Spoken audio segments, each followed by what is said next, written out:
Salut à tous. Bon, nuit un peu longue, hein, en raison de l'importance des annonces et décisions faites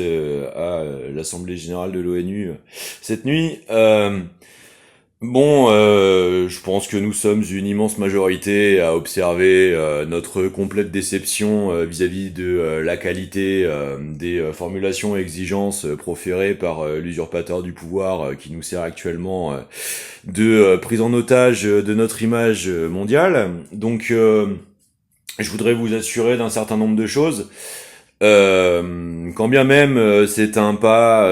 qui a permis à la communauté internationale de continuer d'avancer une prise de décision collective et collégiale méritante et avançante sur l'urgence de la question des droits fondamentaux inaliénables, au-delà même les Palestiniens et l'État de Palestine universel, puisque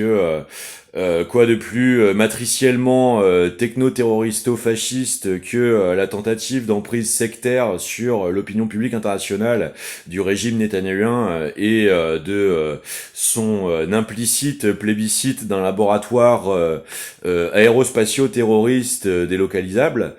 cyber-augmenté. Je voudrais préciser ces quelques éléments afin que chacun ait quand même bien présent à l'esprit la réalité de la situation au-delà des effets d'annonce. De toute façon, l'Assemblée générale de l'ONU avait acté des résolutions qui contraignent l'État d'Israël à reconnaître l'État de Palestine et à cesser sur le champ n'importe laquelle de ses actions coloniales et génocidaires. Euh,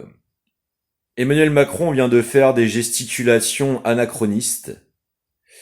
qui, de toute façon, ne cherchent aussi en substance qu'à camoufler l'inévitable bilan de sa propre corruption personnelle, ainsi que du cercle qu'il instrumentalise depuis des années. Et il n'est pas question, de toute façon, dans votre représentation du réel, d'être tout à fait intimé, d'avoir à respecter l'ensemble des décisions prises par Emmanuel Macron,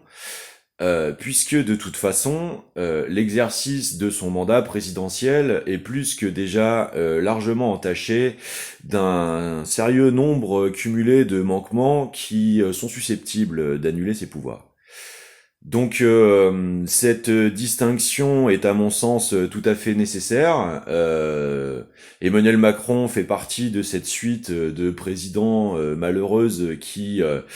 s'est auto-neutralisé de leur propre fait du point de vue de la légitimité fondamentale de l'exercice de leur mandat, hein, puisque je rappelle que le pouvoir des représentants des mandats délégataires sont constitutionnellement valides par le fait d'être émis du peuple, par le peuple, pour le peuple, et que donc, à part